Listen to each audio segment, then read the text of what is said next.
Smith, and I'm the Administrative Officer of the Pennsylvania Legal Aid Network. And on the behalf of Plan Inc. and our Board of Directors, I'd like to welcome all of you to the 2016 Martin Luther King Internship Recognition Reception. It's a great honor for me to stand in front of all of you. In 2005, I was an MLK intern.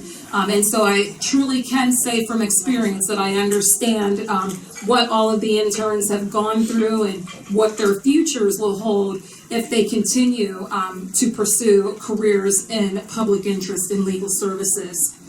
We do have a number of interns that represent various law schools around the state, and I just want to take a moment out to just mention those law schools. And if you are from that law school, if you don't mind just sort of raising your hand so we can reference you.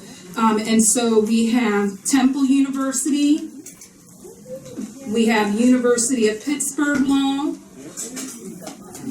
Widener University, Delaware, we've got Rutgers Camden, Suffolk University Law, and the Pennsylvania State Dickinson School of Law. Our interns have been very hard at work this summer, and also what we've asked them to do, as we've done in years past, is we asked them to share some of their experiences, and you will see those included in this year's Drum Major essay collection. If you have not had an opportunity to pick one up, make sure that you pick one up before you leave.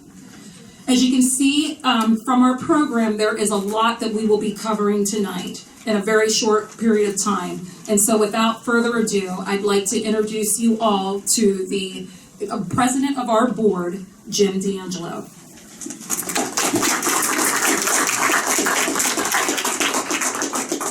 Hi, good evening, everyone. My name is Jim DeAngelo, and I'm, as Arlene said, I'm president of the Plan Board this year, and it's been a great honor to be on the Plan Board and now to serve as its president.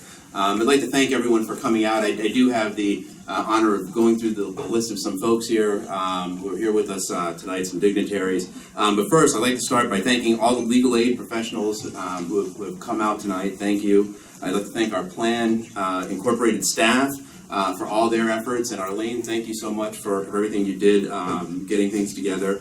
And thank you to the rest of our staff. And finally, I'd like to thank our MLK interns. Thank you for all the good work this summer. Hope you had a great summer, and hope you learned a lot. And I'd like to thank all the family and friends of our MLK interns who have come out tonight as well. On to our dignitaries. First up, Stephanie Libhart from IALTA.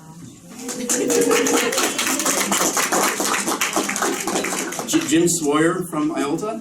Jim, you're here somewhere. Christian Johnson Dean from the Widener Commonwealth Law School. Allison Lintel from Penn State Dickinson School of Law. And for those who know me, I got the Penn State out that time. I'm a pre-Penn Stater at Dickinson. Rochelle McCain from the University of Pittsburgh School of Law. Lisa Hurlbut from Temple University.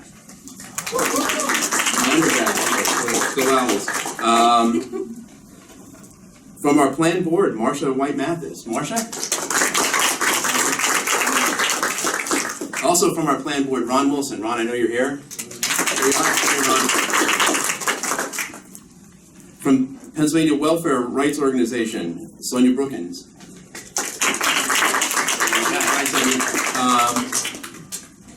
And from the Pennsylvania Bar Association, David Travaskis. And finally, from the Pennsylvania Coalition Against Domestic Violence, Jennifer Thompson and Elise Nesterov. Hello and welcome. Thank you, everyone, for... Oh, also from our Plan Board, Linda Morris. Linda, there you are. Sorry, Linda.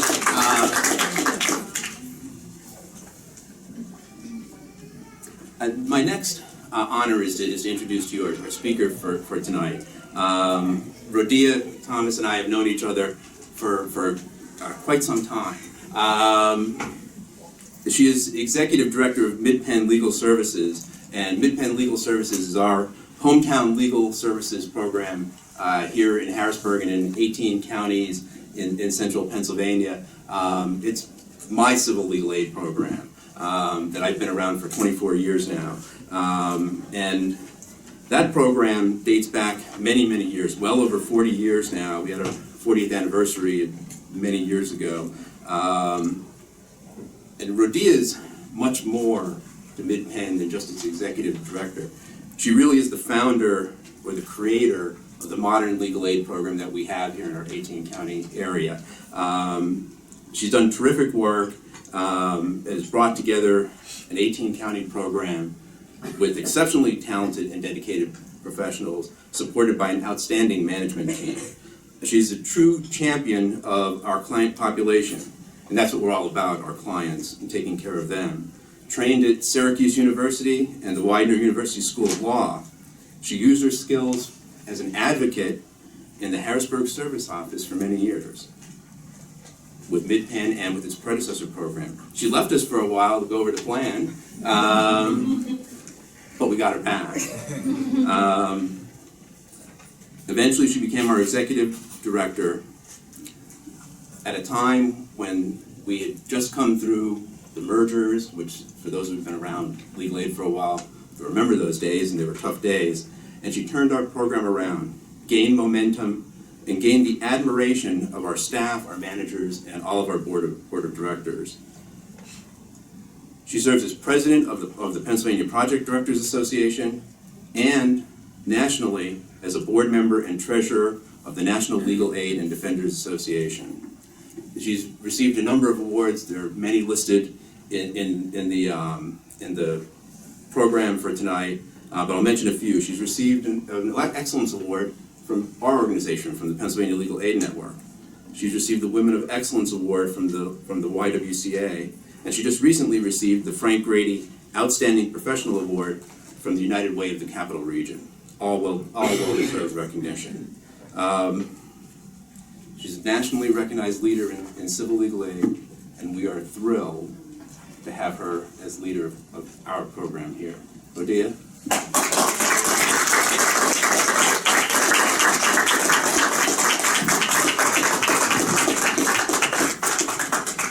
Good evening, and thank you all. I just have to say, I am just both humbled and honored to have been invited to offer some comments at tonight's event. For you interns, a few short weeks ago, you began this journey at your prospective programs. And I hope that your time that you spent working on behalf of the civil legal problems of low-income Pennsylvanians gave you a perspective not only about what it is to be a legal services advocate, but what it means to be a poor person with a legal problem. As I look out over this room, I have many friends, many colleagues, bar leaders, others, and of course those of you who spent your summers working on behalf of our clients in the various programs. I am so grateful for the Martin Luther King Jr. Internship program, which, like many things, began many years ago with a dream. The year was 1991. It's possible some of you in this room weren't even born then. And several individuals had the dream of making legal services in Pennsylvania more racially and ethnically diverse. Fondly known today as the founding mothers, individuals such as Edie Benson, Carolyn Johnson, Debbie Johnson, Linda Rennick, and Phyllis Stevens worked together with the leadership then at the then Pennsylvania Legal Services Center and others to bring this dream to fruition. With the leadership and support of the staff at PLS and funding from Pennsylvania IOLTA, the Martin Luther King Jr. Internship was born. It was the first of its kind in the nation to honor the ideals of the late Dr. King, whose dream was to build a nation that reflects the strengths of all of its individuals, based not on the color of their skin, or their language, or their ethnicity, or their country of origin, or religion, or anything else, but on the content of their character. That too was the dream behind this program. At a time in our nation's history when we are bombarded daily with rhetoric and ideas that are aimed at separating and dividing us rather than bringing us together, the Martin Luther King Jr. Internship program and the fellowship program remains true to the ideals that no matter where you come from or where you start at, each of us as individuals are valuable and we can offer something special and unique to the legal services community and the clients that we serve. This program's like the dream of Dr. King and others is a catalyst for change because it encourages future lawyers such as yourself to use the skills that you're gaining and will gain to address the issues of social injustice in this country. I recently came across a statistic from the World Justice Project, which is an independent organization, and they take surveys to advance the rule of law around the world. They recently reported that while the civil legal justice system in the United States is independent and free of undue influence, it remains one of the most inaccessible to the disadvantaged groups. In fact, it ranks 21st out of 66 of the countries that were examined. In legal aid, we see those who are disadvantaged daily as we work to provide them with those with nowhere else to turn with legal representation. However, with all that we do, and all that private attorneys do who handle pro bono cases, it is still not enough. Many individuals are unrepresented in the courts. In Pennsylvania alone, there are about 1.9 million individuals who qualify for civil legal aid. But statistics show, and I'm sure you've all heard this, that because of resource issues, we can only serve about 20% of those individuals. That leaves 80% of folks, low-income folks, who are either trying to navigate the legal system alone or give up on their legal problems. However, I'm here today because I too believe in a dream that poor people like those with means will have an attorney who can represent them when legal problems that they can't resolve arise in their lives.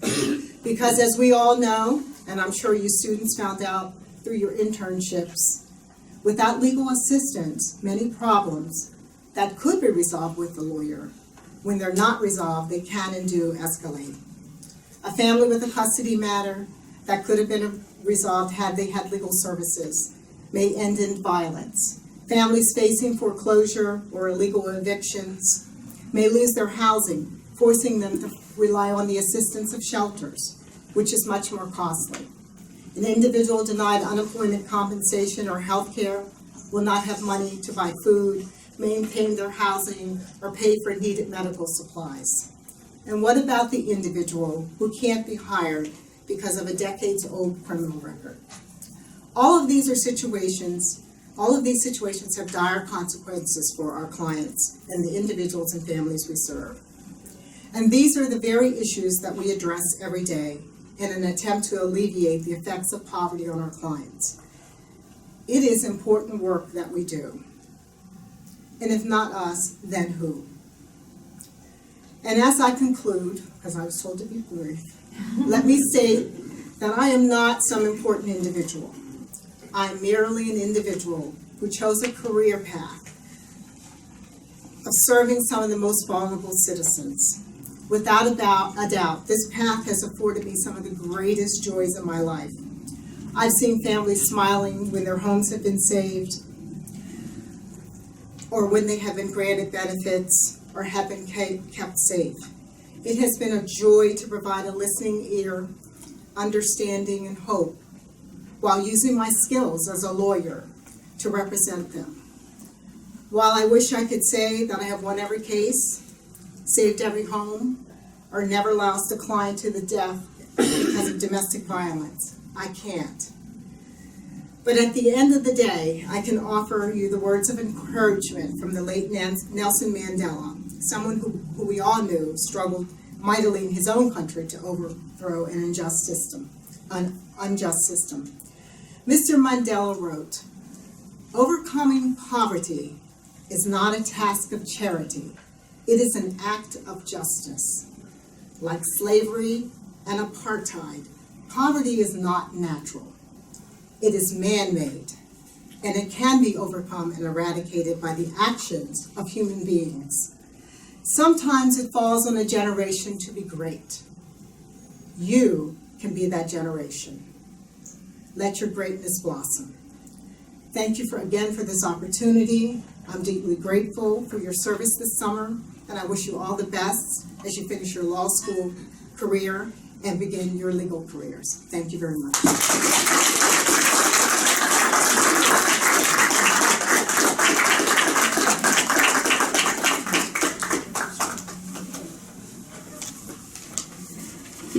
Thank you, Rhodia.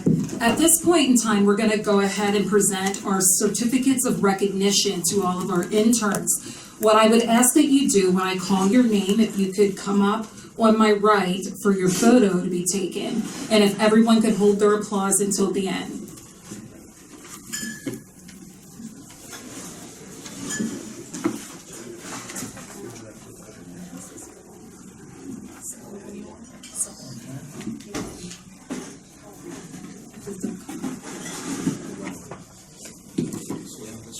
Does that work? Our first recipient is Shahira Brown.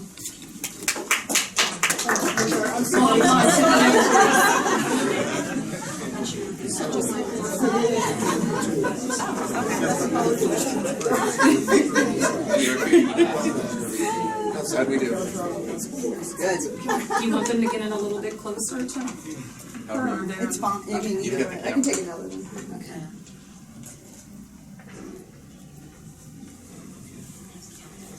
Hermione Cadet.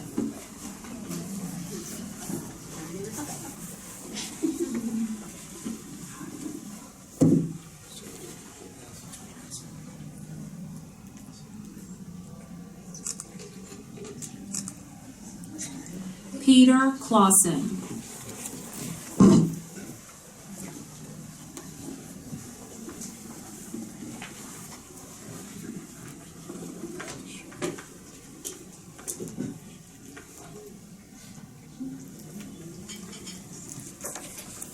One of our interns was not able to make it tonight due to illness, but I do want to recognize her, Elizabeth Dennis, and she was with the Pennsylvania Institutional Law Project. We will make sure that she receives her certificate. Taylor Haga.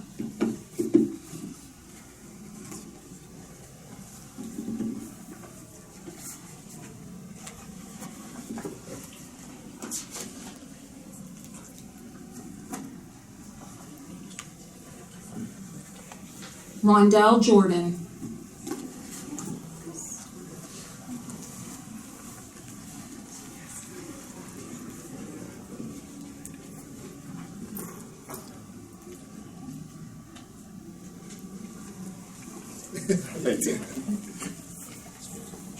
Ariel Oliver.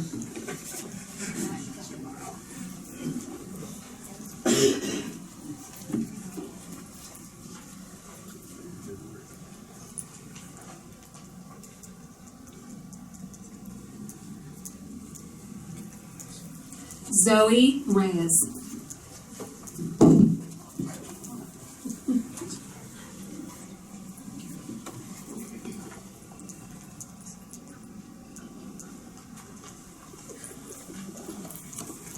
Barack Serbetsy.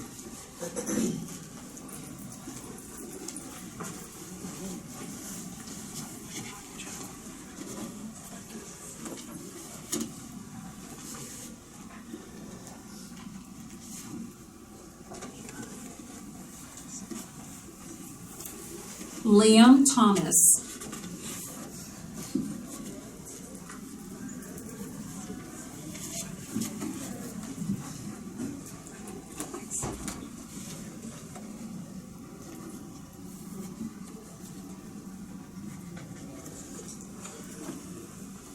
And last but not least, Chandra Ulintham.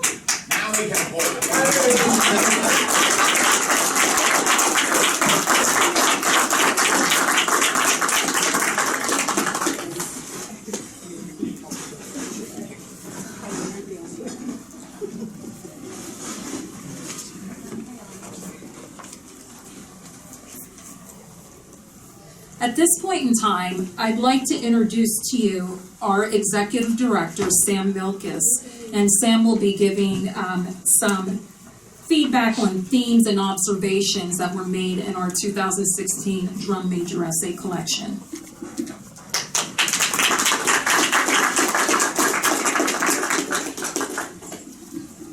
And so after that church service, I've decided I'm going to sing a song.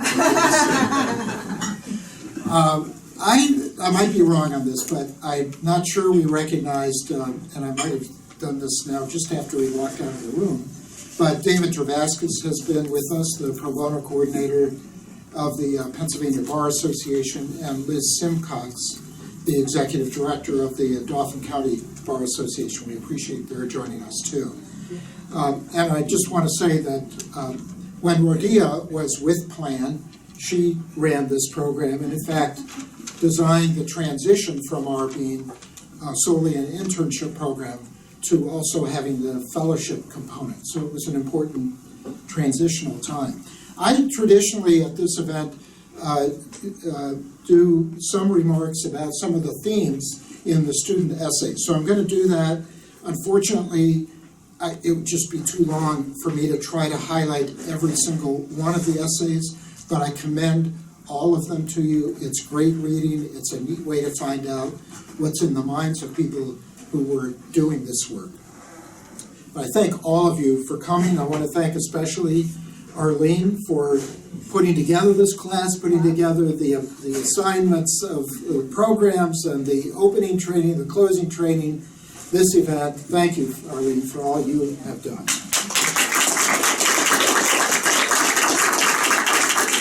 And I also want to thank on our staff Michelle McCoy and Kelly Bach-Yackley, who have been very helpful in putting this event together too.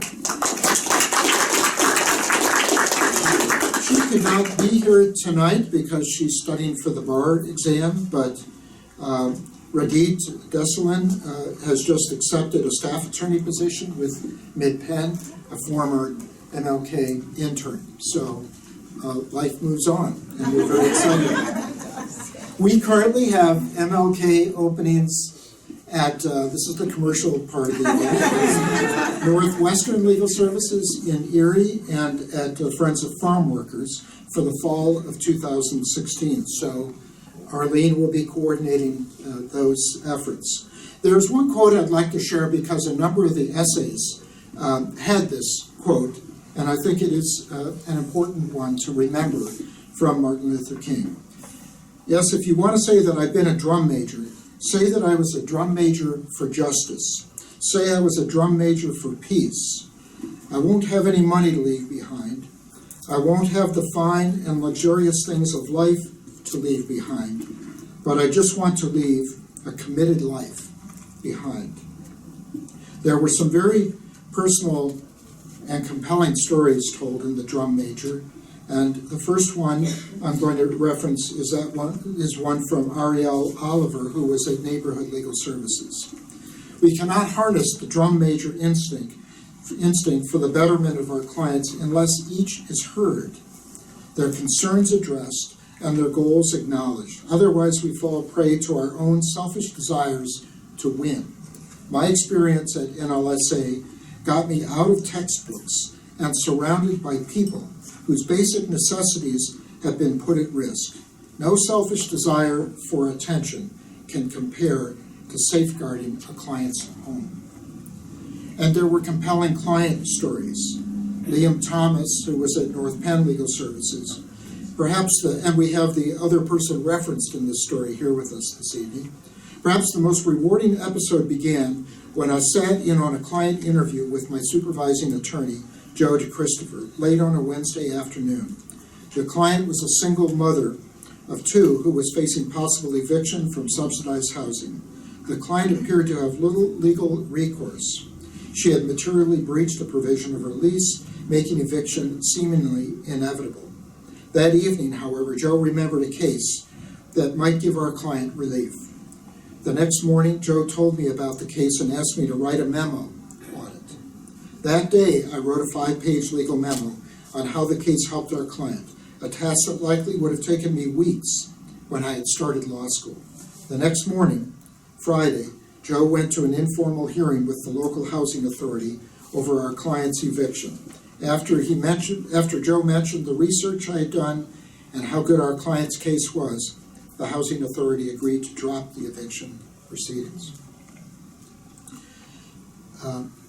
Chandra Ulinfun at Pennsylvania Health Law Project wrote, "The internship opened my eyes to the problems within the healthcare system.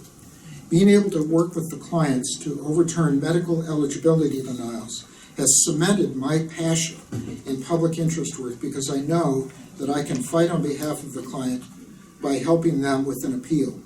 For example, my client, an adoptive mother for a child who had been in numerous foster and adoptive homes before her final placement with the family, spoke of the ailments that her child was facing. Her insurance company was not providing full services for her child. She grew tired attempting to get help from the insurance company and therefore relied heavily on the minimal services that she received through her child's school.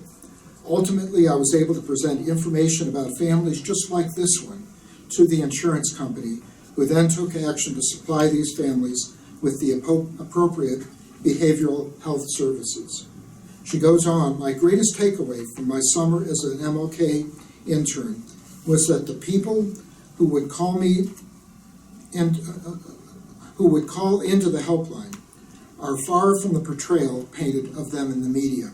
They work just as hard to provide for their family and should get quality health care like all others who can afford private health care. Being able to work with clients to overcome their problems, but also systemic problems for those across Pennsylvania, has motivated me to continue work in public interest." Zoe Reyes, who was at Southwestern Pennsylvania Legal Services, began some discussion about personal fulfillment.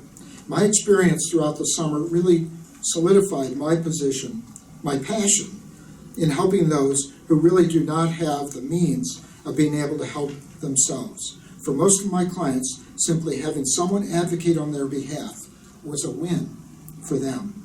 I truly believe that attorneys who work in the public sector, especially those in legal services, really provide a great advantage to indigent clients and give them hope at bettering their lives. Peter Clausen at the Community Justice Project wrote about personal fulfillment in another way. "Ultimately, that last point is where I've learned the most important lessons this summer. I've heard the groans for justice emanating from the depths of this city. In light of not only my work, but also my entire first year of law school and recent events throughout the United States, I identify with the words of Dr. Martin Luther King Jr. in his letter from Birmingham jail, where he said, 'I suppose I should have realized that few members of the oppressor race can understand the deep groans and passionate yearnings of the oppressed race, and still fewer have the vision to see that injustice must be rooted out by strong, persistent, and determined action. As a white male with immense unearned privilege, I am learning to listen more closely to people directly affected by the injustice that I do not always intuitively understand. Through gracious friends, clients, and community activists, I am continuously learning how to do that." And one more personal fulfillment story of Shahira Brown at Community Legal Services. "I can honestly say that I have enjoyed working for CLS this summer. Not only do I feel that I made a difference in the clients' lives that I serve, but I also gained valuable hands-on experience. It meant the world to me to be able to provide legal assistance to individuals who do not have the resources to survive in our society, to speak up for individuals who feel they do not have a voice, and to provide assistance to individuals that I can relate to the most. I hope to be able to continue providing assistance to indigent individuals, whether in the same capacity or a different one, because change begins one person at a time. My congratulations to all of the interns, and I hope that each of you finds your way of being able to begin and fulfill a career of public interest service. And that can play out in different ways. We recognize that. Some may choose to go into private practice and fulfill that through important pro bono work. Some may choose to go into legal services directly. But we appreciate your having spent your summer with us, and we hope that you will find ways to fulfill that commitment in your legal career. Thank you.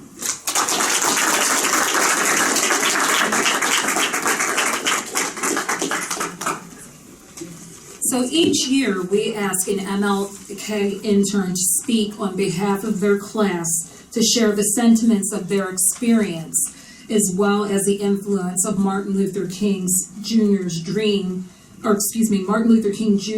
major instinct sermon on their lives and their future legal career paths. This year, we have selected Rondell Jordan to speak on behalf of his class. He has just completed his first year at Pitt Law.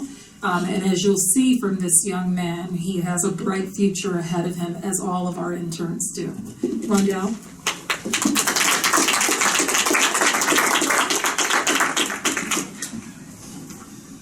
I just finished my second year, but thank you. Also, sorry. It's okay. Thank you so much, man.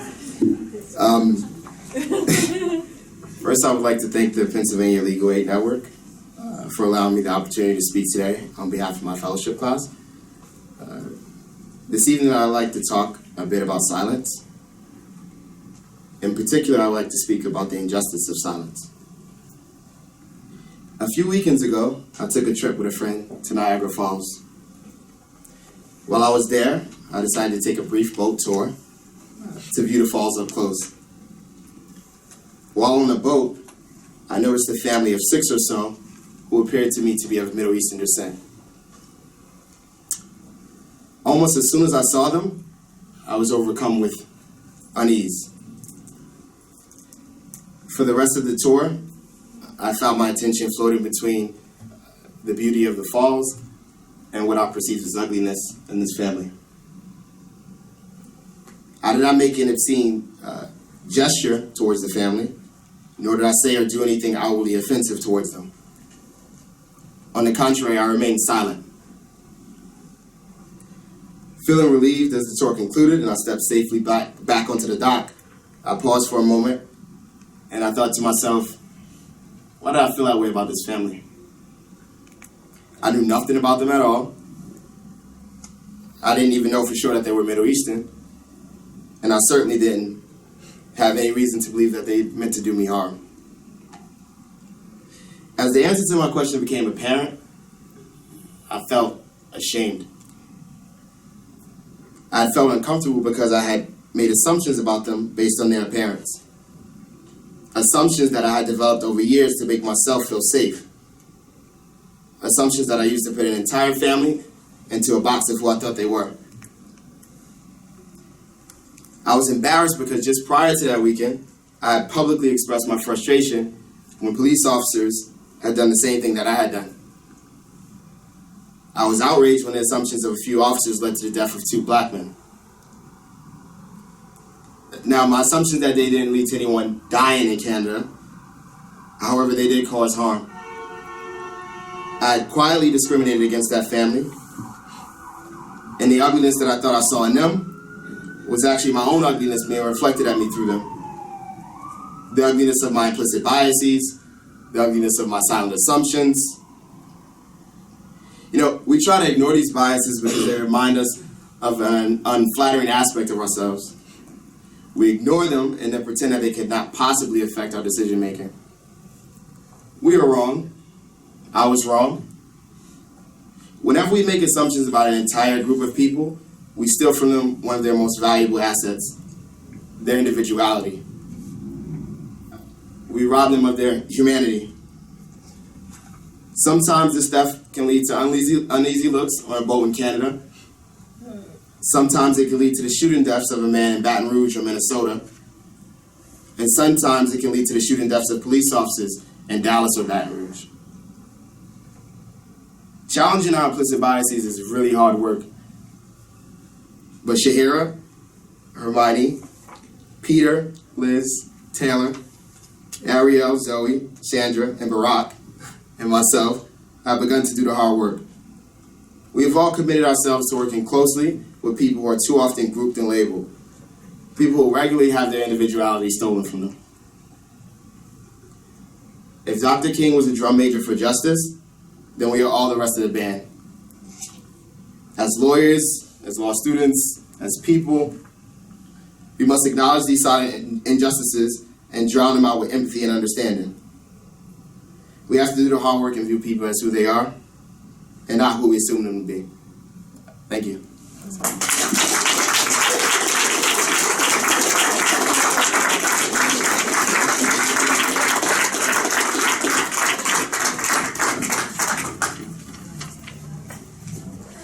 Rondell's speech is very hard to follow, but on that note, I would just like to have everyone take another moment to applaud these interns. They've done a wonderful job this year, and we're really appreciative for the efforts that you've made and contributed towards low-income individuals and helping in their representation. So can we give them another hand?